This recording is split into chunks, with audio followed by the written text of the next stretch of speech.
Hello friends, आज हम लोग डिस्कस करने वाले हैं फॉर्म CMP03 के बारे में। इससे पहले हमने CMP01 और CMP02 से संबंधित अपलोड किए थे वीडियो। आज हम लोग उससे संबंधित CMP03 से संबंधित डिस्कस करेंगे। उससे पहले थोड़ा सा ब्रीफ में आपको बता दें, CMP01 जो फॉर्म है वो इंटीमेशन टू पे टैक्स अंडर सेक्शन 10 यानी कंपोजिशन लेवी से संबंधित है। और ये उस समय आवश्यकता इसकी थी जब हम लोग वैट से माइग्रेट होकर के GST में आ रहे थे। उस समय के लिए ये फॉर्म CMP01 था, तो उसकी अब आवश्यकता बहुत नहीं रह गई। लेकिन अब हम CMP02 देखते हैं। तो इस समय अगर प्रेजेंट टाइम में हमें कंपोजिशन स्कीम में जाना है तो हमें CMP02 फाइल करना होता है। अब इसके बाद हम लोग अपने आज के बिंदु पर आते हैं फॉर्म GST CMP03 के संबंध में। लेकिन उससे पहले एक छोटी सी रिक्वेस्ट कि अगर आपने अभी तक हमारा चैनल सब्सक्राइब नहीं किया है तो कृपया सब्सक्राइब करें और बेल आइकन अवश्य प्रेस करें, जिससे हमारे अपलोड होने वाले वीडियो आपको जल्दी से जल्दी मिल सकें। मैं आपको ये भी बता दूं कि जितने भी GST के फॉर्म हैं वो सारे के सारे उनके बारे में मैं अपलोड करने वाला हूं, इसलिए आप ज़रूर से ज़रूर सब्सक्राइब कर लें, जिससे आपको उनके संबंध में जानकारी मिलती रहे। तो देखते हैं form GST CMP03। Intimation of details of stock on date of opting for composition levy. ये फॉर्म जिस समय आप कंपोजिशन लेवी के लिए यानी कंपोजिशन स्कीम ऑप्ट करते हैं उस समय इंटीमेशन देने के लिए है। क्या देने के लिए? स्टॉक का इंटीमेशन देने के लिए। लेकिन ये भी only for persons register under the existing law migrating on the appointed day. तो ये भी फॉर्म CMP03 उन्हीं लोगों के लिए था जो लोग वैट से माइग्रेट होकर के GST में आए थे, उनको ये फाइल करना था। तो आज की डेट में ये भी रेलेवेंट नहीं है, इसलिए हम लोग इस पर ज़्यादा डिस्कशन ना करते हुए CMP04 की तरफ चलते हैं। अब हम लोग देखते हैं कि फॉर्म CMP04 किस पर्पज के लिए है। तो ये हमारा form GST CMP04 C rule 6 sub rule 2 intimation oblique application for withdrawal for composition levy. यानी कि अगर हम कंपोजिशन लेवीज को विड्रॉल करते हैं उसकी सूचना देने के लिए या उसका प्रार्थना पत्र देने के लिए हमें फॉर्म GST CMP04 की आवश्यकता पड़ती है। और ये बहुत ही महत्वपूर्ण फॉर्म है और इसमें जो डिटेल्स दी गई हैं अक्सर हम उसमें गलतियां कर जाते हैं, उसको समय से नहीं कर पाते हैं उन कामों को। तो हमें ये जानना बहुत ज़रूरी है कि इसमें कौन कौन सी चीज़ों को हमें ध्यान रखना है। तो इसको अंत तक देखें, जिससे कि कभी भी आपके सामने अगर ये पोजीशन आए कि आपको कंपोजिशन लेवी को विड्रॉल करना है तो आपसे कहीं गलती ना हो, कहीं ITC की प्रॉब्लम खड़ी ना हो, इसलिए इसको अंत तक देखें। अब हम लोग इसमें से सी रूल 6 और सब रूल 2 भी देखते हैं। ये क्या कहता है? Validity of composition levy. इसका सब रूल 2 की बात करता है। सब रूल 2 देखते हैं। The person referred to in sub rule 1 shall be liable to pay tax under subsection 1 of section 9 from the day he ceases to satisfy any of the conditions mentioned in section 10 or the provisions of this chapter, and shall issue tax invoice for every taxable supply made thereafter, and he shall also file an intimation of for withdrawal from the scheme in form GST CMP04 within 7 days of the occurrence of such event।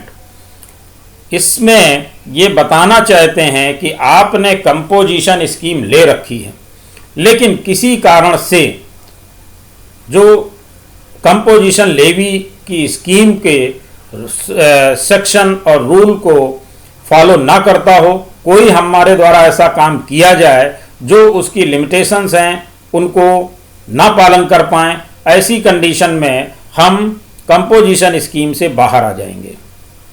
जैसे कि इस कि उसके बारे में चर्चा करना यहाँ रिलेवेंट नहीं रहेगा, लेकिन फिर भी एक दो चीज़ें मैं आपको उदाहरण के तौर पर बता देता हूँ कि जैसे कि कंपोजिशन लेवी में अगर रहते हुए आप इंटर स्टेट सप्लाई नहीं कर सकते हैं, ई कॉमर्स ऑपरेटर को सप्लाई नहीं कर सकते हैं, तो ऐसे अगर कोई बिंदु आ जाते हैं तो ऐसी पोजीशन में आप कंपोजिशन लेवी से बाहर आ जाएंगे।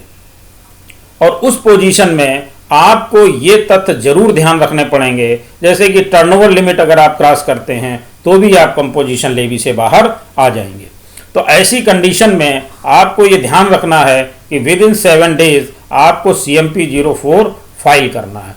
एक फॉर्म और भी फाइल करना है जो इससे भी ज़्यादा महत्वपूर्ण है। अब हम पहले फॉर्म CMP 04 की तरफ आते हैं। इसमें क्या है, आपको पहले ही बता चुके कि इंटीमेशन या application for withdrawal from composition levy है।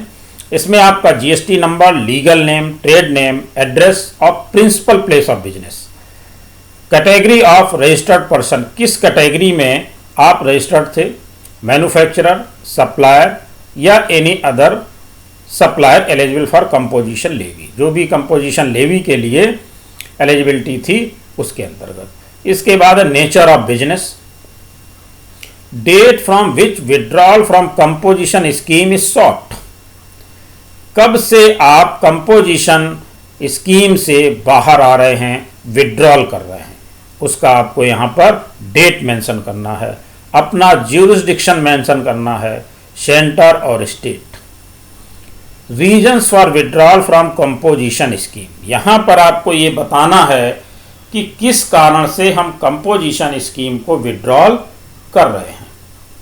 जैसे मैंने ऊपर आपको बताया कि हो सकता है हम टर्नओवर लिमिट को क्रॉस कर रहे हैं इसलिए, हम ई कॉमर्स ऑपरेटर के सप्लाई कर रहे हैं इसलिए, या हम उसमें से किसी कंडीशन को फुलफिल नहीं कर पा रहे हैं इस कारण से। तो किसी भी कारण से हम आ रहे हैं वो रीजन हमें यहाँ पर देना आवश्यक है। इसके बाद verification, hereby solemnly affirm and declare that the information given herein above is true and correct to the best of my knowledge and belief and nothing has been concealed therefrom। अब इसके बाद जो एक फॉर्म आपको और भी file करना अत्यंत आवश्यक है उसकी भी बात करते हैं। यहाँ नोट में उसके विषय में दिया गया है। क्या दिया है? Note, stock statement may be furnished separately for availing input tax credit on the stock available on the date preceding the date from which composition option is withdrawn in form GST ITC 01। अब ये बहुत ही महत्वपूर्ण है। क्यों? क्योंकि जिस दिन आप कंपोजिशन स्कीम से बाहर आ रहे हैं, एज ए रेगुलर एसएसी बन रहे हैं, उस दिन आपके पास जो स्टॉक पड़ा हुआ था उसकी आईटीसी भी तो आपको चाहिए, क्योंकि अब आपको रेगुलर में आने के बाद फुल रेट पर टैक्स देना है।